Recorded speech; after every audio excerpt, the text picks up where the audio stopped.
កូនស្រីទើបត្រូវគេទទួលមកគ្រួសារអភិជនពេលប្រឈមមុខនឹងពូដែលចង់ធ្វើជាបាធរនាងបែរជាធ្វើការសម្រេចចិត្តមួយធ្វើឲ្យគ្រប់គ្នាហ៊ូចិត្តទៅវិញនាងមិនរើសពូដែលមានលុយវល់លៀនដែលសន្យាថានឹងឲ្យនាងរស់ស្រួលនោះទេបែរជាចង្អុលទៅបរិសម្នាក់នៅគៀនជញ្ជាំងដែលញៀនគេមិនខ្វល់ពីអ្នកណាទៅវិញនៅពីក្រោយការសម្រេចចិត្តមួយនេះគឺលាក់ទុកនៅអាថ៌កំបាំងដ៏គួរឲ្យខ្លាចកាលពីជាតិមុននាងបានរើសពូទី2ដែលមើលទៅចិត្តល្អគ្រាន់តែគាត់យកកូនទុនសាយមកបោកយកការទុកចិត្តពីនាងតែពេលគាត់ដណ្ដើមបានទ្រព្យសម្បត្តិហើយក៏បោះបង់នាងចោលយ៉ាងខូចខើធ្វើឲ្យនាងត្រូវស្លាប់យ៉ាងវេទនាកុំហើញថាប៉ាអញមានកូនតែហួយហើយម្នាក់គត់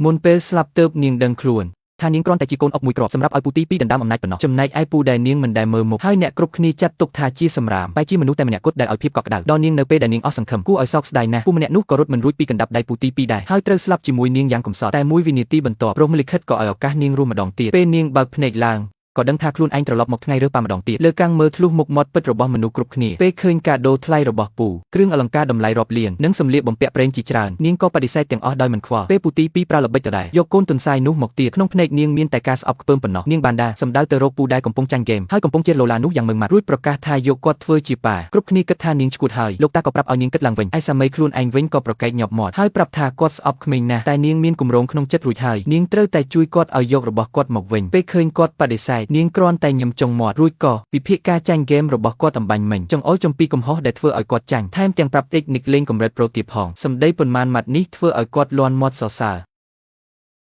ប៉ានាំកូនទៅកូនជួយរុញរែងប៉ាឲ្យឡើងកំពូលអាកប្បកិរិយាគាត់ប្រែប្រួល180ដឺក្រេព្រមនាំកំពូលអ្នកលេងហ្គេមម្នាក់នេះទៅផ្ទះភ្លាមពូផ្សេងទៀតទោះបីជាខកចិត្តតែក៏គិតឡើងវិញថាមនុស្សអត់បានការនៅជាមួយក្មេងម្នាក់ក៏មិនអាចធ្វើអីកើតដែរទើបលេងខាត់ពួកគេទៀតតែទោះបីជាមិនដាច់ចិត្តតែក៏បានត្រឹមប្រមានកូនប្រុសច្បងថាហាមធ្វើឲ្យចៅស្រីគាត់ពិបាកចិត្តដាច់ខាតបែបនេះហើយគាត់ក៏សប្បាយចិត្តក្មេងស្រីចាក់ចេញពីផ្ទះដែលពោពេញដោយល្បិចកលនេះតែគ្រាន់តែទៅដល់ឡានភ្លាមគាត់ស្រាប់តែបដូរទឹកមុខខ្ពើមថាខ្វក់មិនឲ្យនាងឡើងឡានទេបងធំអើយ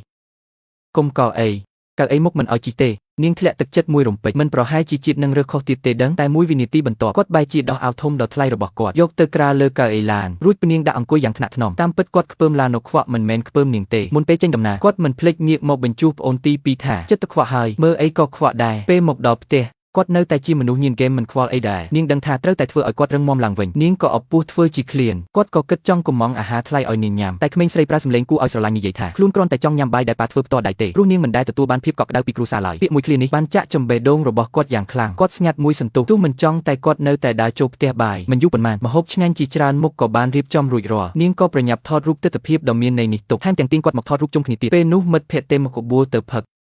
គាត់រៀបនឹងក្រោកទៅហើយតែញាក់ទៅឃើញនាងអង្គុយអោបជង្គង់នៅគៀនជញ្ជាំងនាងនិយាយបែបកំសត់គួរឲ្យអាណិតថាខ្លួនឯងទម្លាប់នៅម្នាក់ឯងបាត់ទៅហើយបេះដូងគាត់ដូចត្រូវគេវាយមួយទំហឹងនេះជាលើកទី1ហើយដែលគាត់បដិសេធមិត្តភក្តិដោយសារតែក្មេងម្នាក់រួចប្រាប់នាងយ៉ាងម៉ឺងម៉ាត់ថាហឹកស៊ីសំខាន់យ៉ាងណាក៏មិនស្មើកូនស្រីដែរនាងសប្បាយចិត្តក៏ថើបថ្ពាល់គាត់មួយខ្សឺគាត់ទទួលបានក្តីសុខដែលមិនធ្លាប់មានពីមុនមករូបថតម្ហូបដែលនាងផុសក្នុង Facebook មិនយូរប៉ុន្មានក៏ត្រូវលោកតាឃើញលោកតាក៏ញឹមបិទមាត់មិនចិត្តត្រេកអរដែលកូនប្រុសអត់បានការម្នាក់នេះដូចជាចាប់ផ្ដើមកែប្រែខ្លួនមែនស្របពេលជាមួយគ្នានោះពូទី2ក៏បានឃើញរូបភាពនេះដែរក្នុងចិត្តគាត់ចាប់ផ្ដើមភ័យបន្តិចគាត់ដឹងច្បាស់ណាស់ថាបងធំគឺជាអ្នកស្នងមរតកដែលប៉ាពេញចិត្តបំផុតបើគុំតែគាត់ប្រើល្បិចការពីមុននោះតំណែងមេគ្រួសារច្បាស់ជាធ្លាក់លើបងធំបាត់ហើយគាត់ដាច់ខាតមិនអាចឲ្យបងធំយកក្មេងម្នាក់នេះមកយកការទុកចិត្តពីប៉ាវិញបានទេពេលនេះគម្រោងការដ៏អាក្រក់មួយបានផុសឡើងគាត់ត្រូវតែធ្វើឲ្យបងធំវិនាសនៅក្នុងកម្មវិធីជប់លៀង3ថ្ងៃក្រោយថ្ងៃកម្មវិធីមកដល់គាត់និងក្មេងស្រីបានមកដល់យឺតក៏ត្រូវប្អូនស្ដីបន្ទោសភ្លាមគាត់ខ្ជិលនឹងបកស្រាយពេលនោះនាងក៏ចេញមុខការពារគាត់ថាណាណាប៉ូឡានប៉ាដំបើមើលថៃខ្ញុំទើបបើកយឺតបែបនេះ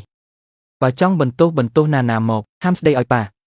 តើវាអញ្ចឹងមែនទេនាងជួយដោះស្រាយបញ្ហាយឺតយ៉ាវនេះបានយ៉ាងល្អរៀបរាប់ពីការមើលថែនាងពេលប៉ូឡានធ្វើម្ហូបឲ្យនាងនិងលេងជាមួយនាងជាដើមសម្ដីអស់នេះធ្វើឲ្យលោកតាសប្បាយចិត្តយ៉ាងខ្លាំងក៏ប្រកាសភ្លាមថានឹងប្រគល់គម្រោងតម្លៃ30000លានឲ្យគាត់គ្រប់គ្រងពូទី2ឃើញបែបនេះភ្នែកកាន់តែកាចសាហាវគាត់ដឹងថាត្រូវតែចាត់ការឥឡូវនេះហើយក្រោយកម្មវិធីចប់គាត់ស្រាប់តែមានអារម្មណ៍វិលមុខយ៉ាងខ្លាំងតាមពិតតែគាត់ត្រូវពូទី2ដាក់ថ្នាំរួចបាត់ទៅហើយស្របពេលនោះប្រពន្ធពូទី2ក៏ចេញមកគ្រាគាត់ទៅងាកមកមើលនាងដែលរៀបនឹងទៅសែនដូនតាវិញនាងស្រាប់តែមានអារម្មណ៍ថាមិនស្រួលសោះដោយការគិតមែនពេលរុញទ្វារចូលទៅស្រាប់តែឃើញគាត់នឹងប្អូនថ្លៃដេកអោបគ្នាប្រពន្ធពូទី2ក៏ប្រញាប់យំស្រែកចោទប្រកាន់ថាបងថ្លៃបានចាប់រំលោភខ្លួនគាត់ប្រកែកលែងចេញខំប្រឹងពន្យល់ថាខ្លួនត្រូវគេទម្លាក់កំហុសប្រឈមនឹងហេតុការណ៍ដែលធ្លាប់ជួបនេះនាងបង្ខំចិត្តឲ្យខ្លួនឯងស្ងប់អារម្មណ៍នាងដឹងថាពូទី2ធ្វើការល្អិតល្អន់ណាស់មិនមែនយកថ្នាំមកតែមួយគ្រាប់ទេរឿងសំខាន់ឥឡូវគឺត្រូវរកភស្តុតាងដែលសដើម្បីលាងមន្ទិលឲ្យប៉ាប៉ុន្តែលោកតាកំពុងខឹងខ្លាំងមិនស្ដាប់អីទាំងអស់មិនស្ដាប់ការពន្យល់សោះឡើយជិតប្រតិគាត់ថាធ្វើឲ្យខូចកេរ្តិ៍ឈ្មោះគ្រួសារថែមទាំងដេញគាត់ចេញពីផ្ទះភ្លាមប្តីប្រពន្ធពូទី2សម្លឹងមុខគ្នាយ៉ាងមានក្តីសុខពេលឃើញភាពដាច់ចិត្តរបស់ប៉ានិងការបោកប្រាស់របស់ប្អូនគាត់អស់សង្ឃឹមយ៉ាងខ្លាំងគាត់សួរទៅប៉ាទាំងជឿចាប់ថាតើប៉ាធ្លាប់ជឿកូនម្ដងណាទេលោកតាបានត្រឹមស្ងៀមស្ងាត់គាត់ញឹមទាំងអស់សង្ឃឹមហើយនិយាយថាផ្ទះដែលពោពេញដោយការភូតកុហកនេះគាត់មិននៅក៏បានដែរពេលដែលគាត់រៀបនឹងបកក្រោយដើរចេញបែរជាត្រូវលោកតាហៅឃាត់តាមវិន័យគ្រួសារអ្នកដែលត្រូវដេញចេញពីគ្រួសារត្រូវវាយរំពាត់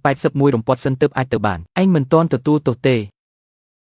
គាត់បិទភ្នែកទទួលរងទោសដោយឥតរញរារំពាត់វាចុះមកលើខ្លួនគាត់ម្ដងមួយនាងជឿចាប់ដូចគេយកកាំបិតចាក់បេះដូងតែនៅខំប្រឹងរកភស្តុតាងដដែលស្រាប់តែនាងសង្កេតឃើញថាក្នុងហោប៉ៅកូនស្រីពូទីពីរដូចជាមានលក្ខអីនាងក៏នឹកឃើញគំនិតមួយធ្វើជាទៅស្និទ្ធស្នាលសុំស្ករគ្រាប់នាងញ៉ាំដោយការគិតមែនគ្រាន់តែបើកប្រអប់ស្ករភ្លាមភ្នែកនាងបើកធំតែម្ដងក្នុងនោះគឺមានរំថ្នាំដែលនៅសល់នាងក៏លើកភស្តុតាងឡើងហើយស្រែកហៅលោកតា